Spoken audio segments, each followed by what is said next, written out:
കോട്ടയം നഗരസഭ കല്ലുപുരയ്ക്കൽ 37-38 വാർഡുകളിൽ പക്ഷിപ്പനി സ്ഥിരീകരിച്ചു. മാഞ്ഞൂർ പഞ്ചായത്തിലെ 5-ാം വാർഡ് കുറുപ്പന്തറയിലും പക്ഷിപ്പനി. സ്വകാര്യ ഫാമുകളിലാണ് രോഗം സ്ഥിരീകരിച്ചത്. സനോജ് സുരേന്ദ്രൻ വിവരങ്ങളുമായി ചേരുകയാണ്. സനോജ്, എന്തൊക്കെയാണ് കൂടുതൽ വിവരങ്ങളായി പുറത്തെത്തുന്നത്? അജിംഷാദ് പറഞ്ഞതുപോലെ ഈ ക്രിസ്മസ് കാലത്താണ് കർഷകർക്ക് വലിയ പ്രതിസന്ധി സൃഷ്ടിച്ചുകൊണ്ട് പക്ഷിപ്പനി കോട്ടയം ജില്ലയുടെ പല പ്രദേശങ്ങളിലും റിപ്പോർട്ട് ചെയ്യപ്പെട്ടിട്ടുള്ളത് എന്നതാണ് ഏറെ സങ്കടകരമായ കാര്യം. കോട്ടയം നഗരസഭ കല്ലുപുരയ്ക്കൽ 37-38 വാർഡുകളിലാണ് പക്ഷിപ്പനി സ്ഥിരീകരിച്ചിട്ടുള്ളത്. ഒപ്പം തന്നെ മാഞ്ഞൂർ പഞ്ചായത്തിലെ 6-ാം വാർഡ് കുറുപ്പന്തറയിലും പക്ഷിപ്പനി സ്ഥിരീകരിച്ചിട്ടുണ്ട്. സ്വകാര്യ ഫാമുകളിലാണ് പക്ഷിപ്പനി സ്ഥിരീകരിക്കപ്പെട്ടിട്ടുള്ളത്.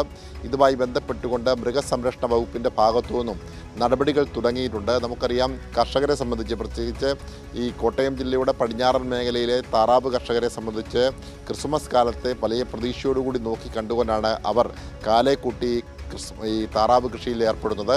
അങ്ങനെ ക്രിസ്മസിന് വലിയ പ്രതീക്ഷയോടുകൂടി താറാവ് കൃഷിയിൽ ഏർപ്പെട്ടിട്ടുള്ള കർഷകർക്ക് വലിയ തിരിച്ചടി സൃഷ്ടിച്ചുകൊണ്ടാണ് ഇപ്പോൾ പക്ഷിപ്പനി വിവിധ ഭാഗങ്ങളിൽ റിപ്പോർട്ട് ചെയ്യപ്പെട്ടുള്ളത് എന്നാണ് ഏറെ സങ്കടകരമായ കാര്യം.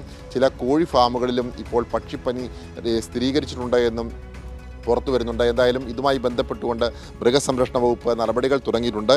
ഈ സാഹചര്യത്തിൽ കർഷകരെ സംബന്ധിച്ച വലിയ സങ്കടകരമായ വാർത്തയാണ് ഇപ്പോൾ പുറത്തു വരുന്നത്. അജിംഷാദ്.